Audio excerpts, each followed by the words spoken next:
The moment, Tessa Palmer's phone screen shattered against the concrete path. She knew her night had officially become a disaster worth crying over. She sat alone on the park bench, mascara streaming down her cheeks in hot rivers of humiliation and grief, not caring that it was midnight or that the park was empty, or that she probably looked like something out of a horror film. Her designer dress, a soft blue thing she had bought specifically for tonight, felt like a costume now. The heels that had seemed so perfect this morning lay discarded beside the bench, one tipped on its side like her entire life. The proposal she had been expecting never came. Instead, Marcus had taken her to the fancy restaurant, ordered the expensive wine, and told her he was moving to Seattle with someone from his office. Someone younger, he had said, as if Tessa's 26 years made her ancient. Someone more adventurous. Someone who did not want the things Tessa wanted, like stability and a future and maybe, eventually, a family. 3 years. 3 years of her life, gone in the time it took to finish an appetizer. She had left the restaurant in a daze, walked 12 blocks in those stupid heels until her feet screamed, and found herself in Riverside Park. The same park where Marcus had kissed her for the first time. The irony was not lost on her, and it made her cry harder. Tessa did not hear the footsteps approaching. She was too lost in her misery, in the way her chest hurt and her throat felt raw from crying. She did not notice she had company until a deep voice said, "Mind if I sit?" She looked up, wiping uselessly at her face. A man stood a respectful distance away, hands in the pockets of an expensive-looking coat. He was tall, broad-shouldered, with dark hair that looked professionally cut, and a face that belonged in a cologne advertisement. Even through her tears, Tessa could tell he was handsome in that effortless way some men were, all strong jaw and thoughtful eyes. "The bench is public," she managed, her voice hoarse. He sat down, leaving a careful space between them, and stared out at the dark expanse of the park. For a long moment, neither of them spoke. Tessa waited for him to ask what was wrong or offer some useless platitude, but he just sat there, solid and quiet, like he had all the time in the world. "Bad night?" he finally asked. Tessa laughed, a broken sound. "You could say that." "Want to talk about it?" "Not particularly." She looked down at her hands, at the promise ring Marcus had given her last year. It suddenly felt like it weighed 1,000 pounds. "Do you make it a habit of bothering crying women in parks at midnight?" "First time, actually." There was a hint of warmth in his voice, not quite amusement, but something close. "I was walking home from the office, saw you here and figured no one should be alone when they are that upset. Maybe I want to be alone. Maybe, but I will stay anyway if that is all right. You do not have to talk." "I will just sit here." Tessa should have told him to leave, should have been wary of strange men in dark parks, should have gathered her shoes and her broken phone and her shattered dignity and gone home. But there was something about his presence that felt safe, steady. Like he was exactly what he appeared to be, someone who saw another person in pain and decided to stay, so she let him. Minutes passed. Maybe 10, maybe 20. Tessa's tears slowed, then stopped. She became aware of other things. The cool night air, the distant sound of traffic, the fact that this stranger was still there, patient as stone. "His name was Marcus," she heard herself say. "We were together 3 years. I thought he was going to propose tonight. Instead, he broke up with me for someone from his office. I am sorry. The worst part is that I should have seen it coming. All the late nights, the phone calls he would take in another room, I just did not want to believe it." Tessa pulled the ring off her finger, held it up to catch the lamplight. 3 years, and it meant nothing. "It meant something to you," the man said quietly. "That matters." "Does it? Because right now it just feels like I wasted 3 years on someone who did not love me enough to stay." Then he is an idiot. Tessa turned to look at him properly for the first time. He was watching her with an expression she could not quite read, something between sympathy and anger on her behalf. His eyes were dark, almost black in the dim light, and there was a tiredness around them that suggested he knew something about long nights. "You do not even know me," she said. "I know that you are sitting in a park at midnight, crying over someone who did not deserve you. I know that you stayed in that relationship even when you suspected something was wrong because you loved him and wanted to believe the best. That takes courage, or hope, maybe both, or stupidity." "Not stupidity." He shook his head. "Never that." Tessa felt something crack open in her chest, some tightly held thing she had been keeping locked away. "I am 26 years old and I just got dumped in the middle of an expensive restaurant. My phone is broken, my feet hurt, and I cannot stop thinking about how my mother is going to say she told me so. She never liked Marcus, said he was too smooth, too careful with his words, and she was right." "Mothers usually are," the man said, and there was something in his voice that made Tessa wonder about his own mother, whether she was the type to be right about things too. "What are you doing out here anyway?" Tessa asked. "You said you were coming from the office. Who works until midnight?" "I do, too often if I am honest." "What do you do?" "I run a company. Hotels, mostly. We are in the middle of some acquisitions and the paperwork never seems to end." He stretched his legs out in front of him, crossed them at the ankle. "I should delegate more, but I am a bit of a control freak." "Hotels," Tessa repeated. "That sounds impressive." "It is a lot of meetings and contracts and trying to keep hundreds of people employed and happy. Tonight was particularly brutal. 3-hour conference call with investors in London." He ran a hand through his hair, messing it up in a way that somehow made him look more approachable. "I was walking home to clear my head when I saw you." "Where do you live?" He gestured vaguely north. "Penthouse about 6 blocks from here. I usually drive, but tonight I needed the air." A penthouse. Hotels. Expensive coat. Tessa was starting to realize this was not just some guy who worked late. This was someone with money, real money, and he was sitting on a park bench with her like it was the most natural thing in the world. "I am Tessa," she said, suddenly aware that they had been talking for a while without introductions. "Tessa Palmer, Bennett Winston." He extended his hand and she shook it. His grip was firm, warm, the kind of handshake that spoke of boardrooms and business deals. "Nice to meet you, Tessa Palmer, even under the circumstances." "Bennett Winston," she repeated, and then it clicked. "Wait, Winston Hotels, that is you? That is me." Tessa had seen the name everywhere. Winston Hotels were luxury accommodations in major cities across the country, known for their impeccable service and elegant design. She had stayed in one once, for a wedding in Chicago, and had spent the entire weekend marveling at the attention to detail. And the CEO of that empire was sitting next to her on a park bench at midnight, keeping her company while she cried over her ex-boyfriend. "Oh my God," she said. "You are actually famous and rich, and I just told you my whole pathetic breakup story." "I am not famous," Bennett said. "I just have my name on some buildings, and your story is not pathetic, it is human. But you must have better things to do than sit here with me." "Not really.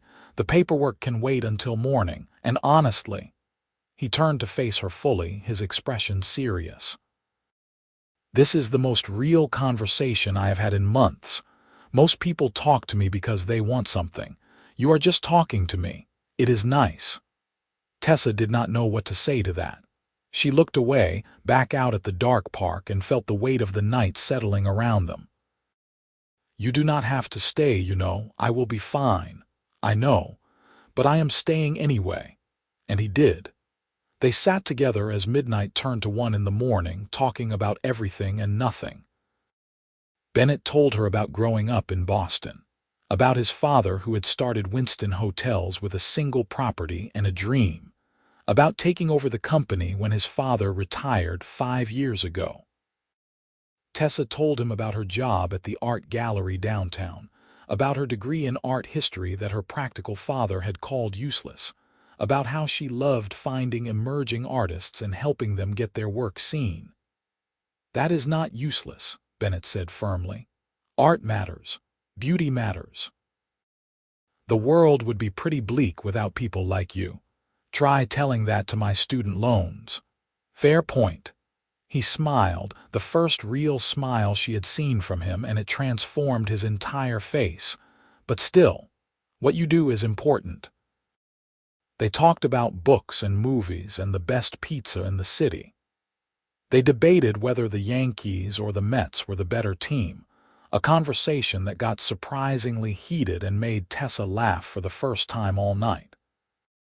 Bennett had opinions about everything, but he listened too, really listened, like her words mattered as much as his own. At 2 in the morning, Tessa started to shiver. The temperature had dropped and her dress was not exactly designed for warmth. Bennett noticed immediately, shrugging out of his coat and draping it over her shoulders before she could protest. "I am fine," she said, but she pulled the coat tighter anyway. It smelled like expensive cologne and something else, something clean and masculine that made her stomach do a weird flip. "You are freezing. Keep it. What about you?" "I will survive." He was wearing a suit jacket and button-down shirt, both of which probably cost more than her rent. "I run warm anyway." They fell into a comfortable silence, and Tessa found herself studying him from the corner of her eye.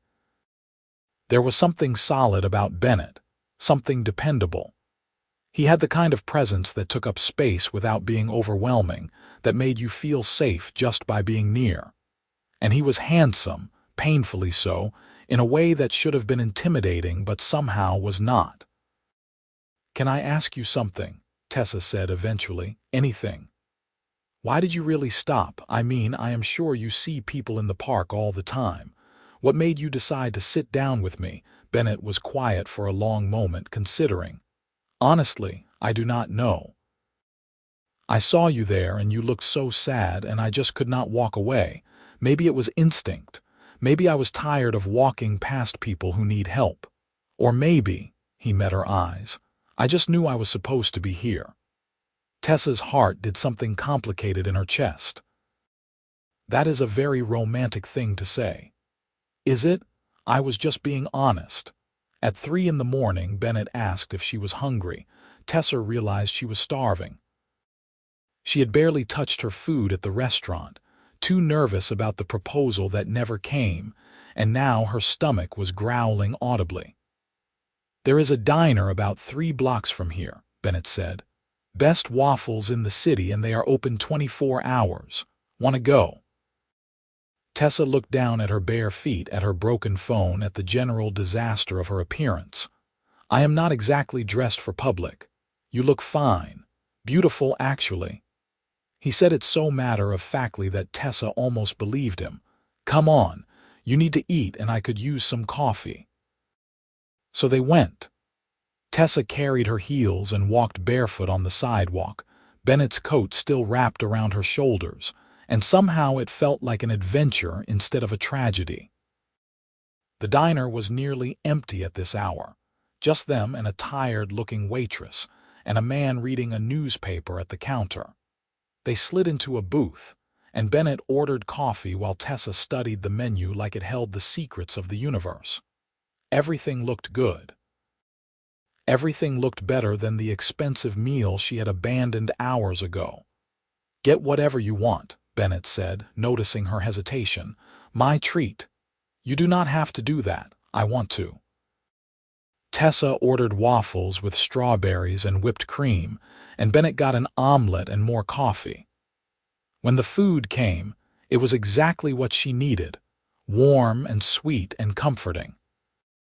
She ate like she was starving, and Bennett watched her with something that might have been amusement or might have been affection or might have been both. "This was a good idea," Tessa said through a mouthful of waffle. I feel almost human again. Good. That was the goal. You are very kind, you know that. Most people would have just kept walking. Most people are not me, Bennett said, and there was no arrogance in it, just fact. They stayed in the diner until 4 in the morning, until Tessa had finished her waffles and Bennett had downed 3 cups of coffee. The waitress seemed baffled by them, this mismatched pair in fancy clothes eating breakfast in the middle of the night, but she kept the coffee coming and did not ask questions. What happens now? Tessa asked as they stepped back out into the cool air. Do we just go our separate ways and pretend this never happened? Is that what you want? I do not know what I want. And that was the truth. 6 hours ago, Tessa had thought she knew exactly what she wanted. Marcus, a proposal, a future. Now all of that was gone, and she was standing on a sidewalk with a man she had just met, and nothing made sense anymore. Then let me walk you home, Bennett said. Make sure you get there safely. I live in Brooklyn. That is not exactly close. I do not care. You should not be alone right now. I have been alone plenty, Tessa said, but she did not argue when Bennett flagged down a taxi. She gave the driver her address and slid into the back seat, and Bennett followed without hesitation. The city blurred past the windows, lights and shadows and the occasional glimpse of other people living their own midnight dramas. Tessa felt herself starting to crash, the adrenaline and emotion of the night catching up with her all at once. She leaned against the window and her eyes drifted closed. She woke up to Bennett gently shaking her shoulder. Tessa, we are here. Her apartment building looked shabby in the early morning light with its chipped paint and sagging steps. Tessa felt a flash of embarrassment, comparing it to the penthouse Bennett probably lived in, but he did not seem to notice or care. Thank you, she said as they stood on the sidewalk. For everything. For sitting with me and listening and buying me waffles. I do not know what I would have done if you had not stopped. You would have been fine, Bennett said. You are stronger than you think. I do not feel strong. You will. He reached into his pocket and pulled out a business card, pressing it into her hand. My number is on there. Call me if you need anything, or if you just want to talk, anytime. Tessa looked at the card, at the embossed lettering and the simple elegance of the design. I do not know if I should. Why not? Because this has been the strangest, most surreal night of my life, and I am not sure any of it is real. Tomorrow I am going to wake up and think I dreamed the whole thing. Then call me tomorrow and make sure I am real, Bennett said, and there was a smile in his voice, warm and genuine. I will answer. I promise. He waited until she was inside the building, until she had climbed the 3 flights to her apartment, and turned to wave at him through the window. Only then did he get back in the taxi, and Tessa watched it disappear down the street until it was just another set of taillights in the darkness. Inside her apartment, Tessa collapsed on the couch without bothering to turn on the lights. She was exhausted, wrung out, but also strangely awake. Her mind kept replaying the night. Marcus's face as he delivered his careful speech, the sound of her phone hitting concrete, the first moment she looked up and saw Bennett standing there. Bennett Winston, CEO of Winston Hotels. A man who could probably have anyone he wanted, who had sat with her for hours just because she was sad. It did not make sense.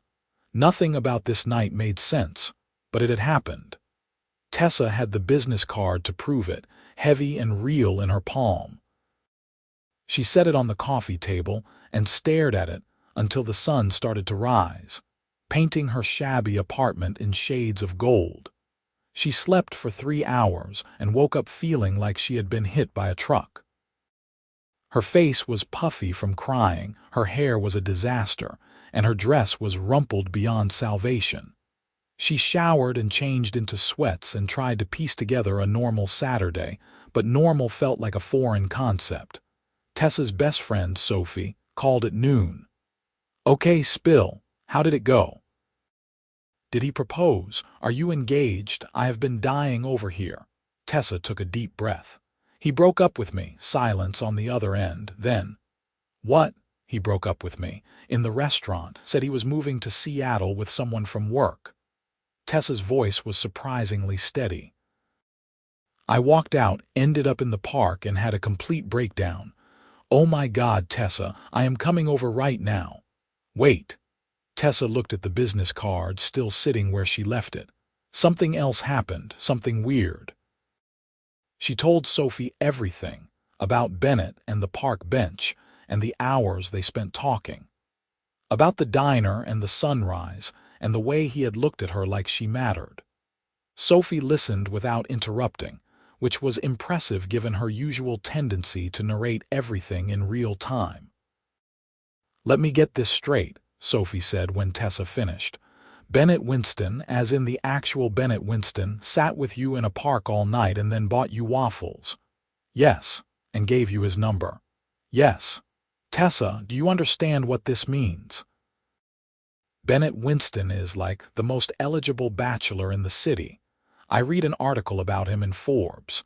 He is worth millions, maybe billions, and he gave you his number. I know who he is, Sophie. I am not going to call him. Are you insane? Why not? Because I just got dumped. Because he was probably just being nice. Because men like that do not actually want women like me. Tessa heard the defeat in her own voice and hated it. He felt sorry for me, that is all. Or maybe he liked you. Maybe he saw something in you worth staying for.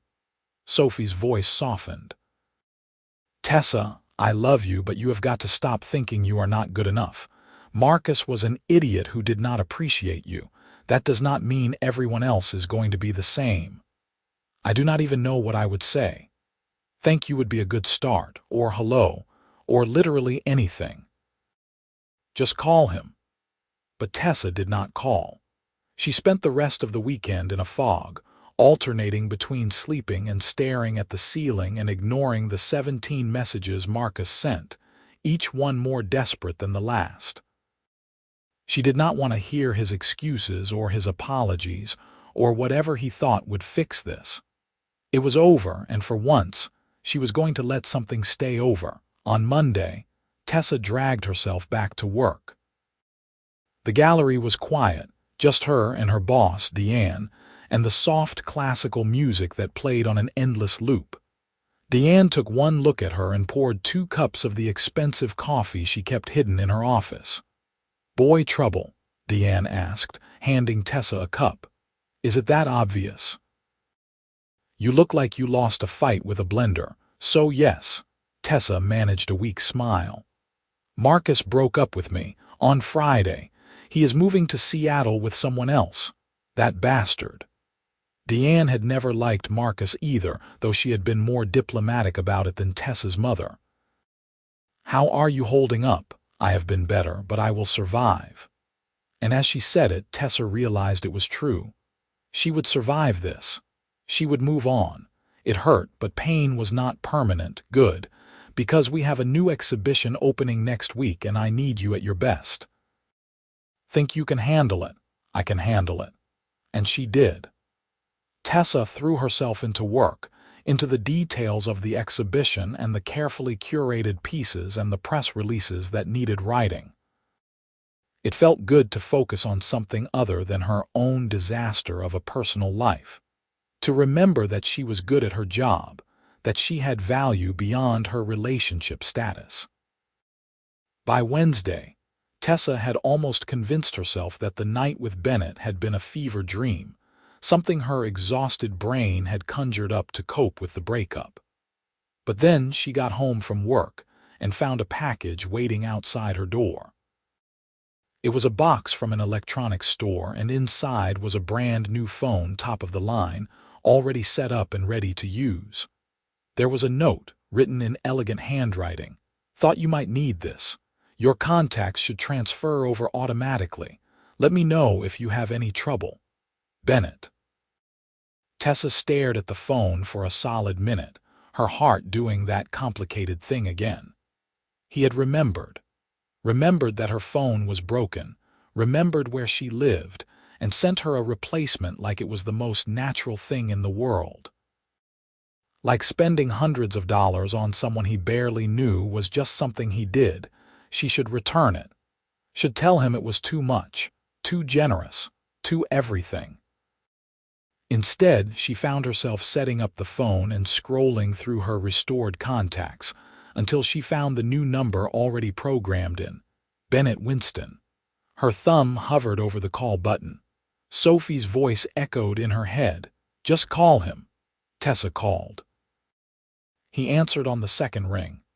"Tessa, how did you know it was me? I hoped it would be." There was warmth in his voice, something that sounded like genuine pleasure. "Did the phone work okay? It is perfect, and way too expensive.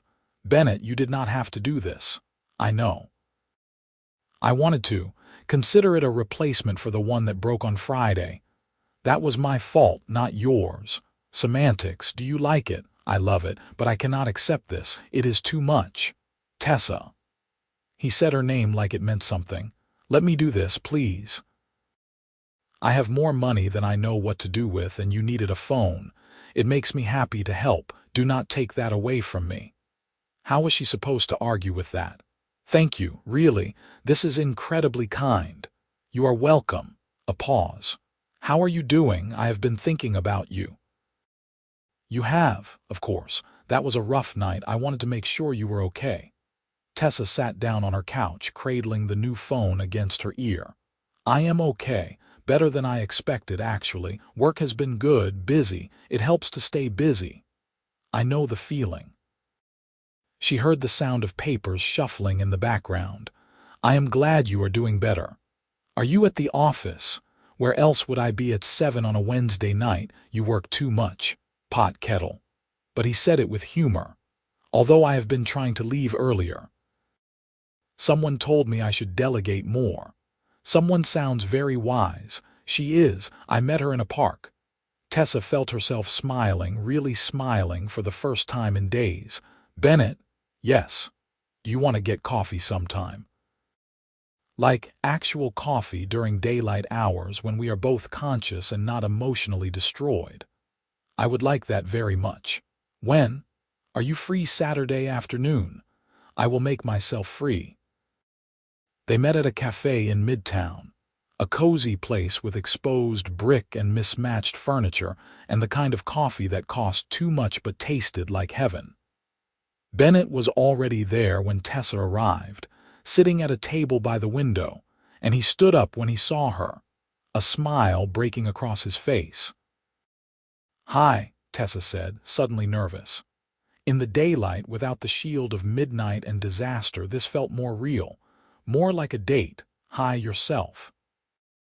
Bennett pulled out her chair like some kind of gentleman from another era, and Tessa tried not to think about how Marcus had never done that, not once in 3 years. "You look nice." She had agonized over what to wear, finally settling on jeans and a soft green sweater that Sophie swore brought out her eyes.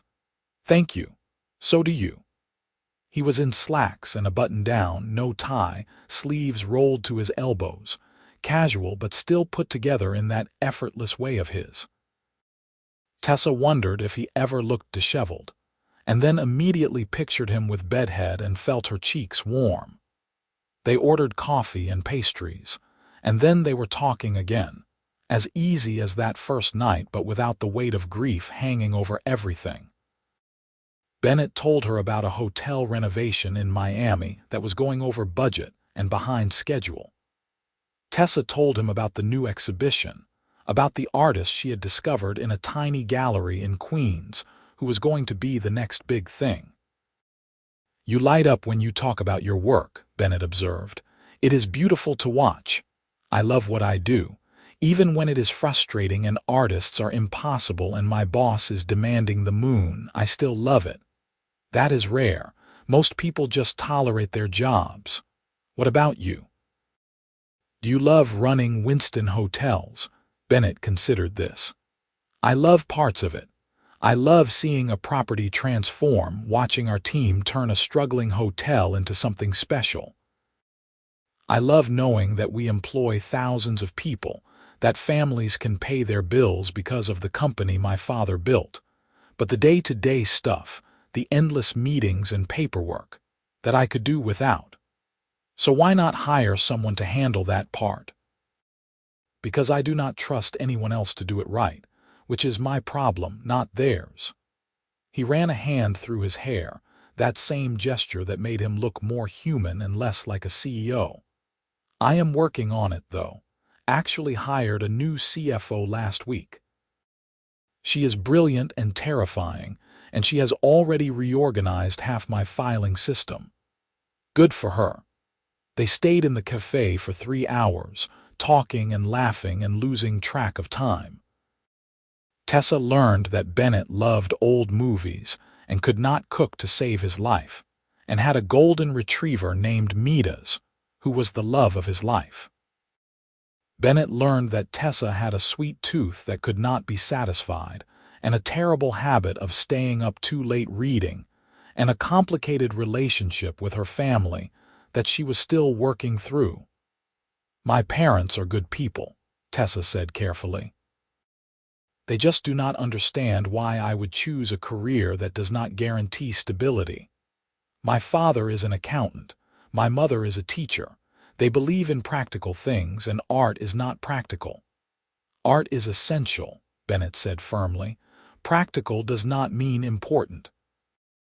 Sometimes the things we need most are the things that feed our souls, not our bank accounts. I wish they saw it that way.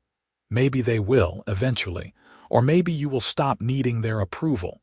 He reached across the table, his hand covering hers. Either way, you are doing what you love. That takes courage. Tessa looked at their hands, at the way his dwarfed hers, warm and solid. You keep saying that, about courage. Because it is true. You are braver than you think, Tessa Palmer. When they finally left the cafe, the sun was starting to set, painting the city in gold and amber. Bennett offered to walk her to the subway, but Tessa found herself not wanting the afternoon to end. You have plans tonight, she asked. Nothing I cannot cancel. Why? There is a gallery in Chelsea. They are open late on Saturdays. Want to go? Bennett's smile was answer enough. The gallery was small and eclectic, full of modern pieces that ranged from brilliant to baffling. Bennett followed Tessa through the space, listening as she explained the techniques and the symbolism and the way certain colors could evoke specific emotions. He asked questions, good questions, and seemed genuinely interested in her answers. You should teach, Bennett said as they stood in front of a massive abstract painting. You have a gift for making people see things differently. Maybe someday, when I am old and established and have actually accomplished something. You have accomplished plenty. You are 26 and working in a field you love, helping artists get recognition. That matters, Tessa. Do not downplay it. She looked at him, at the way he was looking at her, and felt something shift in her chest. This was not pity. This was not some rich guy feeling charitable. This was real. Bennett, she said softly. Yes. I am really glad you sat down on that park bench. His expression gentled. So am I. They had dinner after the gallery, a little Italian place that Bennett knew, where the owner greeted him by name and gave them the best table without being asked. Tessa ordered pasta that melted on her tongue, and Bennett told her stories about his college years, about the trouble he got into, and the friends he made, and the business degree his father insisted on. I wanted to study architecture, Bennett admitted. I loved the idea of designing buildings, creating spaces that would last generations. But my father needed me in the family business, and I could not say no to him. You regret it, sometimes. But then I think about everything we have built, all the people we employ, and it feels worthwhile. Maybe I did not design the buildings, but I helped keep them running. That is something. It is more than something. It is everything. They closed down the restaurant, the last customers to leave, and then they were back on the sidewalk, the night air cool against Tessa's skin. She did not want to go home, did not want this perfect day to end. "Can I see you again?" Bennett asked, echoing her thoughts. "Tomorrow, maybe, or is that too soon?" "Tomorrow is perfect." Sunday morning, Bennett picked her up at 10. He was driving a sleek black car that probably cost more than her annual salary, but he seemed almost embarrassed by it, opening her door like it was nothing special. "Where are we going?"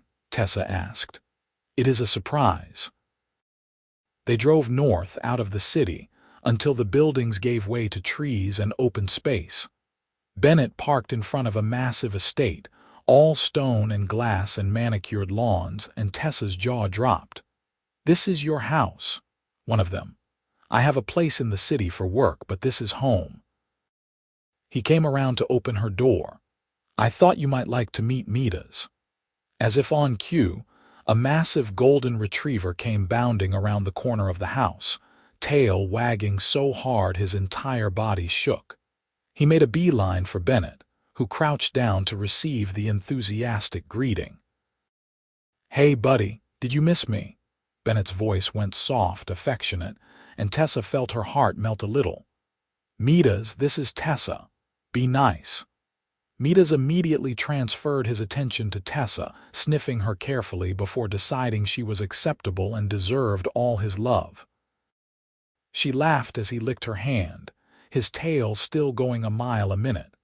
"He likes you," Bennett said, sounding pleased.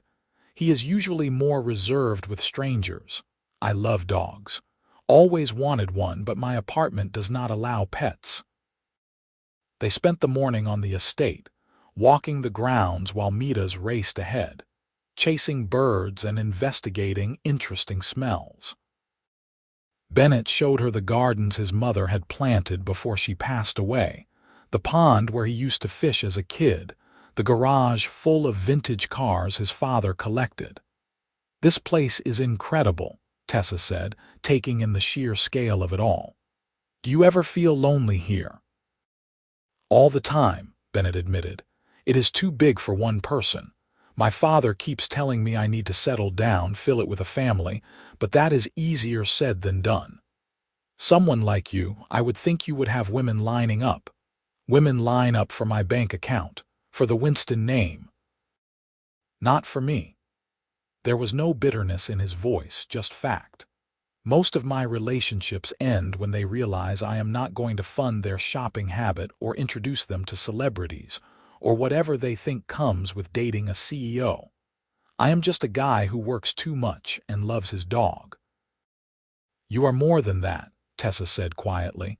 "You are kind and thoughtful, and you actually listen when people talk.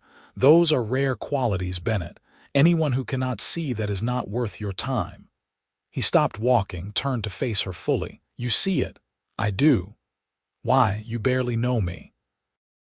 "I know that you sat with a stranger for 8 hours because she was sad. I know that you bought me a phone and asked for nothing in return. I know that you look at me like I am worth something, even when I do not feel like I am." Tessa's voice caught. "Maybe I do not know what your favorite color is or how you take your coffee, but I know what kind of person you are, and that matters more." Bennett stepped closer, his hand coming up to cup her cheek. "Tessa." "Yes, I am going to kiss you now, if that is okay." Her heart hammered against her ribs. "That is very okay." The kiss was soft at first, tentative, like Bennett was afraid she might break.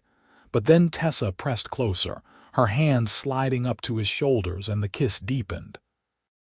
He tasted like coffee and promise, and when they finally broke apart, Tessa's head was spinning. "Wow," she breathed. Bennett's smile was devastating. "Yeah, wow." They went inside after that, into the massive house that was somehow still warm and lived in despite its size. Bennett made lunch, or rather, he ordered lunch from some place that delivered to estates in the middle of nowhere, and they ate on the back patio while Mita's begged for scraps. "I could get used to this," Tessa said, stretching out in her chair like a cat in the sun. "Good. Because I plan on bringing you here a lot. Assuming I want to be brought here." "Do you?" "Yes," Tessa said simply. I really do.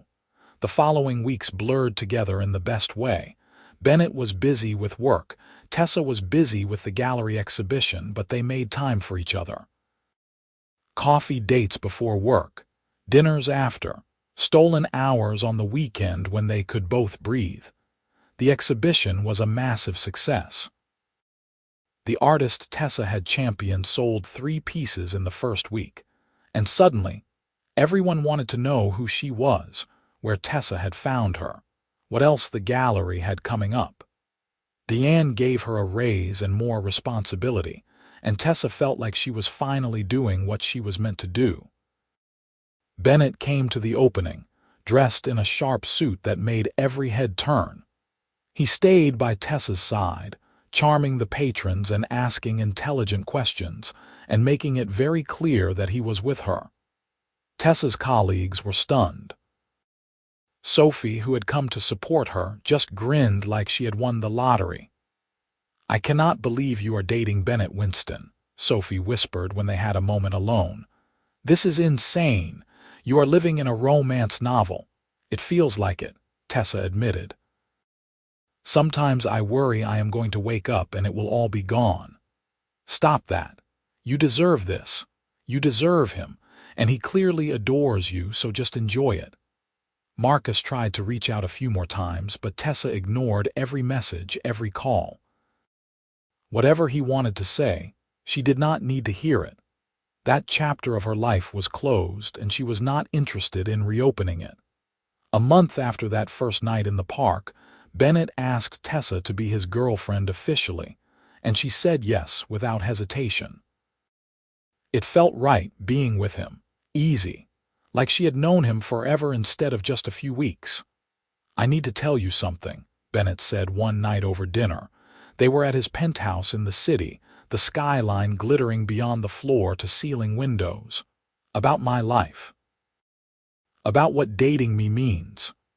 "Okay," Tessa said, her stomach tightening with sudden nerves. "I have money. A lot of it. And with that comes attention, scrutiny, people who think they have a right to know everything about my life. There will be photographers, gossip columns, questions about who you are and what I see in you." He reached across the table, taking her hand. "I need you to be prepared for that. It is not fair and I hate it, but it comes with the territory. I can handle it. I know you can. But I do not want you to have to. I wish I could give you a normal relationship, one where we do not have to worry about who is watching or what they are saying." "Bennett." Tessa squeezed his hand. "I do not want normal, I want you. Whatever comes with that, I will deal with it. You are sure?" "I am sure." And she was. Even when the first photos appeared online, grainy shots of them leaving a restaurant, the headlines speculating about Bennett Winston's mystery girlfriend. Even when her phone started ringing with calls from numbers she did not recognize, reporters looking for a comment. Even when her mother called, voice tight with concern, asking if she knew what she was doing. "I know exactly what I am doing," Tessa told her mother. "I am happy. For the first time in a long time, I am really happy." Her mother softened at that. "Then I am happy for you, sweetheart. Just be careful. Men with that kind of money, sometimes they are not what they seem. Bennett is exactly what he seems. He is kind and generous, and he loves me for me, not for what I can do for him. Then he is a smart man. Hold on to him." Tessa intended to. 3 months in, Bennett invited her to a charity gala his company was hosting. It was a black tie affair, the kind of event Tessa had only ever seen in movies, and she panicked for a solid week about what to wear. "Do not worry about it," Bennett said when she confessed her anxiety. "Wear whatever makes you feel beautiful, that is all that matters. Easy for you to say. You will look perfect in a tux. I am going to look like I am playing dress up. Tessa." He tipped her chin up, made her meet his eyes. "You could show up in sweatpants and you would still be the most beautiful woman there. But if it makes you feel better, I know a boutique. Let me take you shopping." The boutique turned out to be the kind of place where they served champagne while you browsed, where the dresses were works of art, and the price tags made Tessa dizzy. Bennett sat in a velvet chair and watched her try on gown after gown, giving his opinion on each one. "That one is nice," he said when she emerged in a silver dress that hugged every curve. "Just nice. Okay, it is beautiful, but not the one." The one turned out to be a deep burgundy gown with a sweetheart neckline and a skirt that flowed like water. Tessa felt transformed when she put it on, like she was someone from another world, elegant and confident and powerful. "That is the one," Bennett said, his voice rough. "That is definitely the one." The night of the gala, Bennett picked her up in a limousine, and Tessa felt like Cinderella. He looked devastating in his tux, all sharp lines and confident elegance, and when he saw her, his expression went soft. "You are stunning," he said, kissing her hand like some kind of prince. "Absolutely stunning." The gala was everything Tessa expected and more. The ballroom was elegant, the food was incredible, and everywhere she looked were people she recognized from television and magazines. Bennett stayed close, his hand at the small of her back, introducing her to everyone like she belonged there. "This is Tessa Palmer," he would say, pride evident in his voice. "She works at the Hartley Gallery. Brilliant eye for art. You should see the exhibition she curated." People were polite, interested even, and Tessa found herself relaxing into the role. She could do this. She could be the woman on Bennett Winston's arm, could hold her own in conversations about business and art and the state of the world. Halfway through the evening, Bennett led her onto the dance floor. He was a good dancer, smooth and confident, and Tessa let him guide her through the steps. "Having fun?" he asked, his lips close to her ear. "More than I expected. Thank you for bringing me. Thank you for coming. This would be unbearable without you. I find that hard to believe. You are in your element here." "I am good at playing the part," Bennett corrected. "But it is just that, a part. This is not really me. The real me would rather be at home with you and Mita's, watching old movies and eating takeout. We can do that tomorrow. Promise. Promise."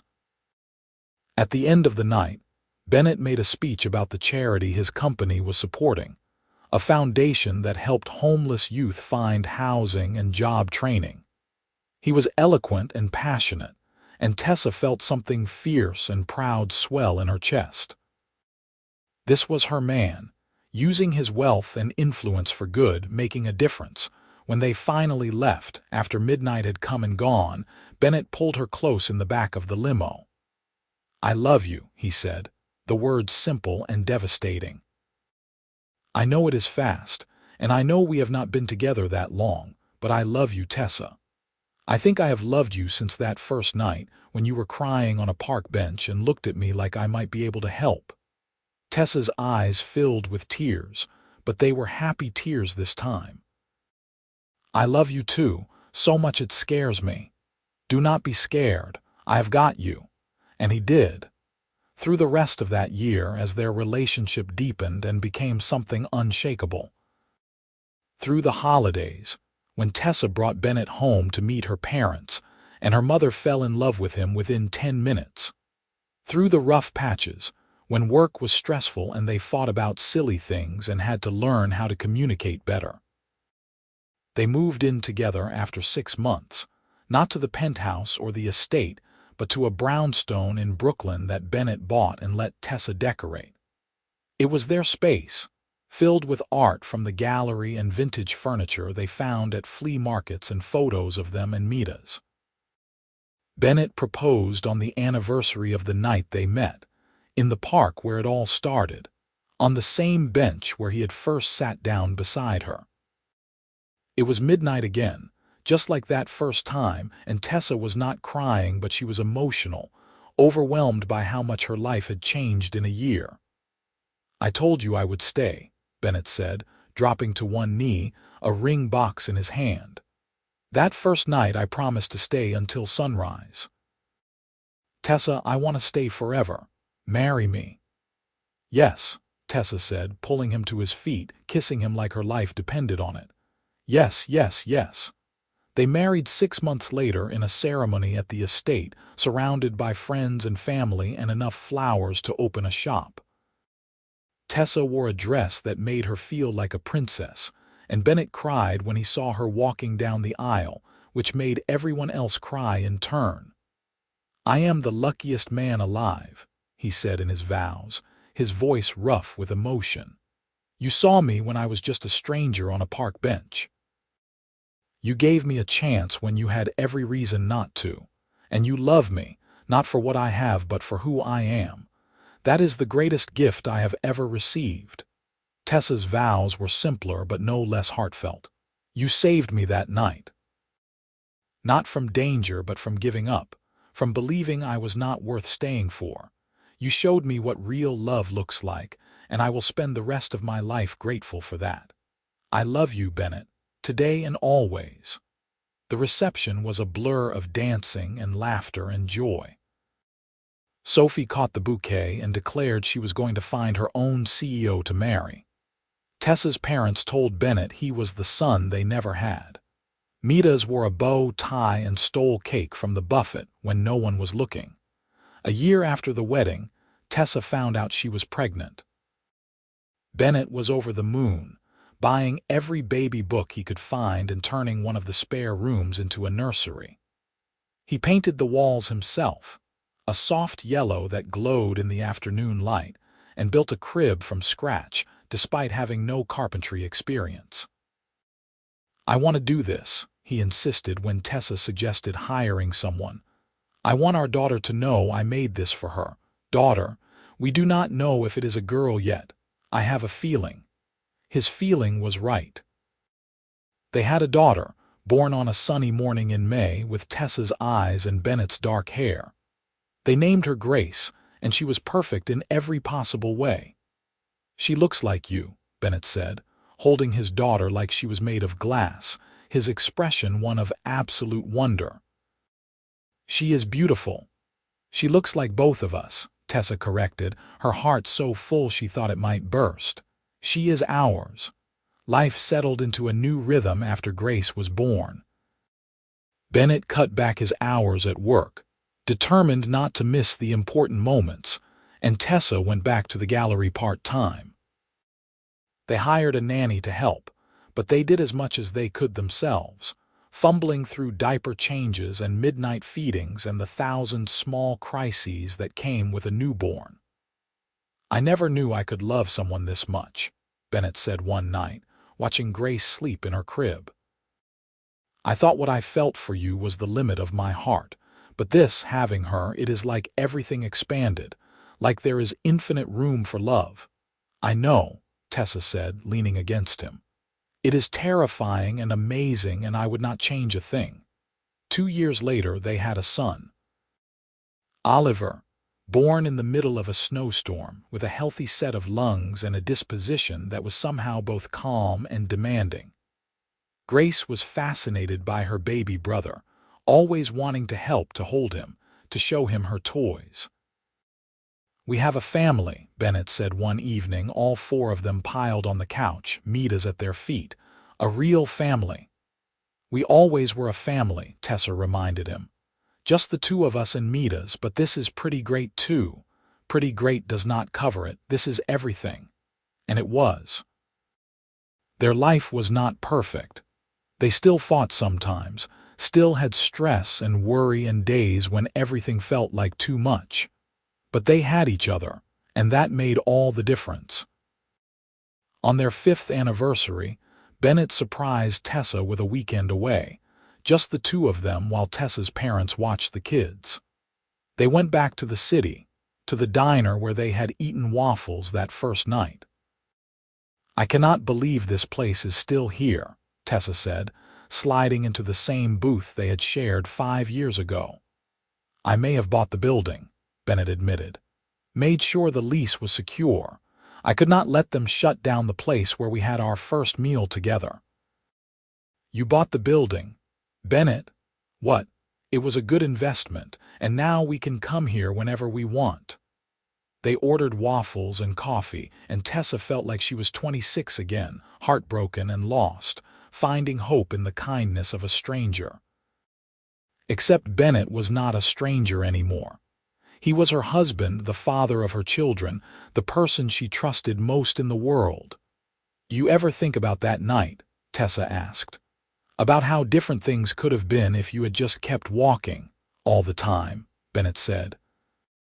"I think about how close I came to missing you, to never knowing what we could be. It terrifies me. But you did not keep walking. You stopped. Best decision I ever made." He reached across the table, taking her hand just like he had that first night. "You were worth every second, Tessa. Every moment of those 8 hours, every risk, every leap of faith, you are worth everything." Tessa felt tears prick her eyes. "I love you. I do not say it enough, but I do. I love you so much." "I love you too, always." They went back to the park after, to the bench that had started it all. It was late, not quite midnight but close, and the park was quiet. They sat together, Bennett's arm around her shoulders, and watched the stars. "I was so broken that night," Tessa said softly. "I thought my life was over. I thought I would never find someone who really loved me, who saw me for who I was. And now I know how wrong I was. You saw me at my worst, and you stayed. You have been staying ever since. That is love, Bennett. Real, deep, forever love. It is the only kind worth having." They sat there until the city quieted around them, until the night deepened and the air grew cool. And when they finally stood to leave, Bennett took her hand and did not let go, just like he promised he never would. Years passed. Grace started school, smart and curious, and so much like her mother it made Bennett's chest ache. Oliver grew into a wild, energetic boy who kept them on their toes. They got a second dog, a rescue mutt that Midas took under his wing with surprising patience. Tessa opened her own gallery, a small space in the village that showcased emerging artists and became known for its innovative exhibitions. Bennett was there for every opening, proud and supportive, telling anyone who would listen that his wife was a genius. Bennett's company continued to grow, but he learned to balance work and life, to be present for the moments that mattered. He taught Oliver to fish in the pond at the estate. He had tea parties with Grace and her stuffed animals. He made time for date nights with Tessa, for stolen kisses in the kitchen, for the small intimacies that kept their marriage strong. On their 10th anniversary, they threw a party at the estate. Friends and family filled the gardens, children ran wild, and there was enough food to feed an army. Sophie, who had found her own happy ending with a teacher she met at a bookstore, raised a toast to Tessa and Bennett, who proved that love can happen in the most unexpected places. May we all be lucky enough to find someone who sits with us in the dark and stays until sunrise. Everyone drank to that, and Tessa caught Bennett's eye across the crowd. He mouthed, "I love you," and she mouthed it back. And in that moment, everything was perfect. When the party finally wound down and the last guests left, Bennett and Tessa walked through the gardens hand in hand. The kids were asleep inside, worn out from the excitement, and the estate was peaceful in the twilight. 10 years, Bennett said, pulling Tessa close. "Has it really been 10 years? Feels like forever and no time at all." "I know what you mean." He kissed the top of her head. "Best 10 years of my life, though, no question. Mine too." They stood there as the sun set, painting the sky in shades of pink and gold. Tessa thought about that night in the park, about the girl she had been, broken and crying, thinking her life was over. She thought about the man who had stopped, who had sat down and stayed, who had seen something in her worth loving. "Thank you," she whispered. "For what? For stopping. For staying. For choosing me every single day." Bennett pulled back to look at her, his expression tender. "Tessa, you are the easiest choice I have ever made. Then, now, always. You are my home." And standing there in the garden of the life they had built together, surrounded by the evidence of their love and their family and their future, Tessa knew he was telling the truth. They had found each other in the darkness, two broken people who became whole together. And they would stay that way, through every sunrise and every midnight for the rest of their lives. The story of how Bennett found Tessa crying on a park bench at midnight, how he sat down and stayed until sunrise, became family legend. Grace and Oliver loved hearing about it, about how their parents met, about the romance and the drama and the way love can find you when you least expect it. "Tell it again," Grace would beg, curled up between her parents on the couch, and Bennett would tell it every time, his voice warm and full of love. He would talk about the park and the bench and the beautiful girl who was crying like her heart was broken. He would talk about sitting down, about the hours they spent together, about the sunrise that marked the beginning of everything. And then what happened?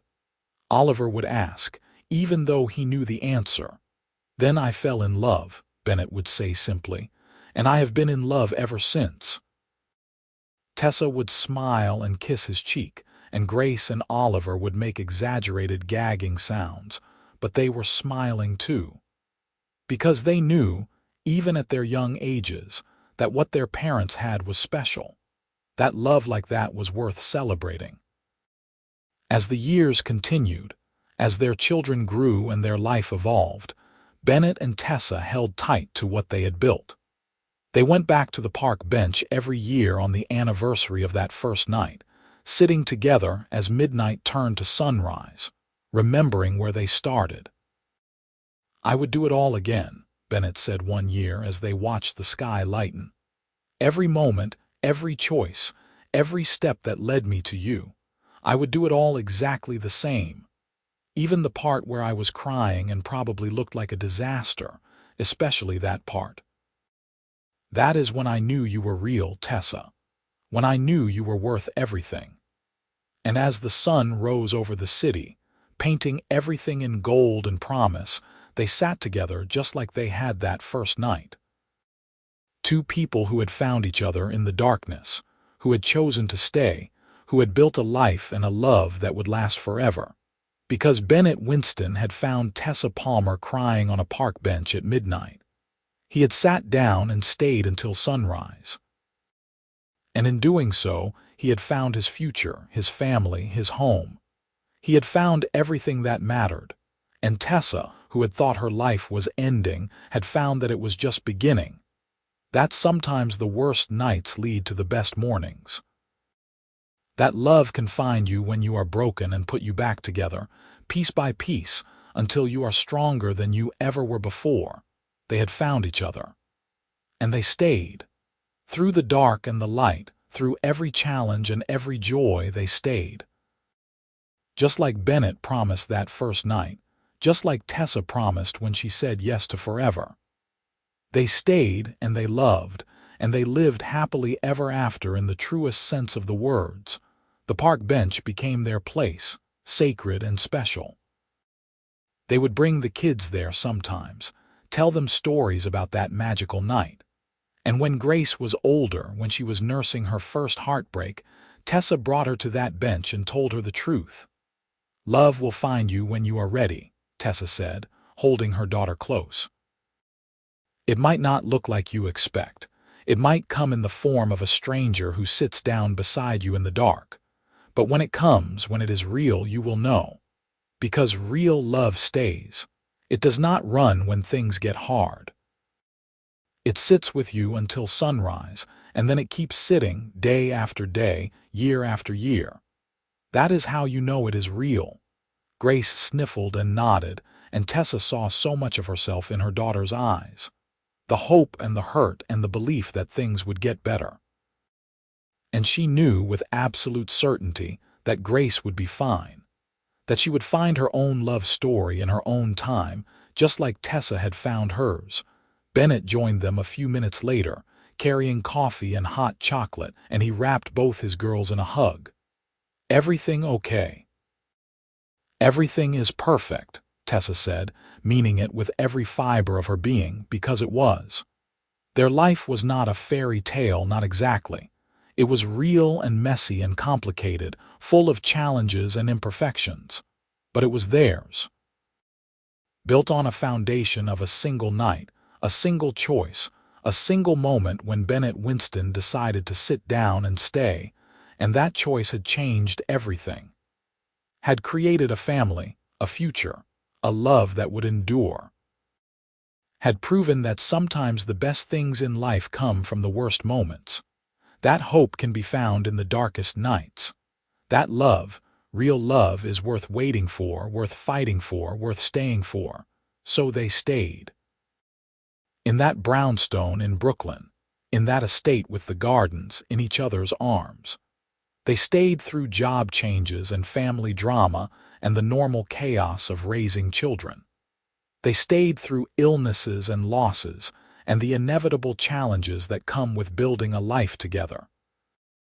They stayed because that is what you do when you find someone who sees you, really sees you, and loves you anyway. Someone who sits with you in your darkest moment and helps you find the light. Someone who promises forever and means it with every breath. Bennett and Tessa stayed. And in staying, they built something beautiful and lasting and true. A love story that began on a park bench at midnight and continued for the rest of their lives, growing and deepening and becoming more precious with every passing year. That is what real love looks like. Not perfect, not easy, but absolutely, completely worth it. Worth every tear, every risk, every leap of faith. Worth staying for until sunrise and beyond, into all the tomorrows that follow. And they lived happily, truly, perfectly, imperfectly ever after.